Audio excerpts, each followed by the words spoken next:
വാസ്തുവിദ്യ അനുസരിച്ചിട്ടുള്ള ഡിസൈനായിട്ട് നമ്മൾ കോർട്ടിയാട് നടുമുറ്റം വരുന്നത് വീടിൻ്റെ ബ്രഹ്മകത്തിൽ വരണം. അതിനകത്ത് നേരെ തന്നെ ഇത് കിഴക്ക് പടിഞ്ഞാറുള്ള ആ ഒരു മധ്യസൂത്രം അത് കടന്നു പോകുന്ന സ്ഥലത്ത് നമുക്ക് മെയിൻ ഡോറും അതിൻ്റെ നേരെ ബാക്കിൽ ഇവിടെ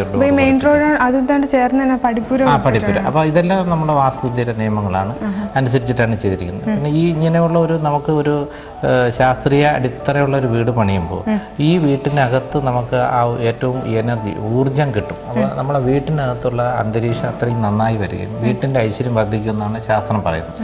അപ്പോൾ നമുക്കിതിൻ്റെ ഈ വീട്ടിൻ്റെ അനുഭവം എടുത്ത് നോക്കുമ്പോഴേ അത് മനസ്സിലാവും. ഉദാഹരണത്തിന് നമ്മളിപ്പോൾ നിൽക്കുന്ന സ്ഥലം ഈ വീട്ടിൻ്റെ കോട്ടയാണ് നടുമുറ്റം. അപ്പോൾ ഈ നടുമുറ്റത്തിൽ ഇവിടെ നിൽക്കുമ്പോൾ തന്നെ മനസ്സിലായി നമുക്ക് ഈ പ്രകൃതിയും അന്തരീക്ഷവും വീട്ടിനകത്ത് കയറിയാൽ നമുക്ക് അത് അനുഭവപ്പെടുന്നു.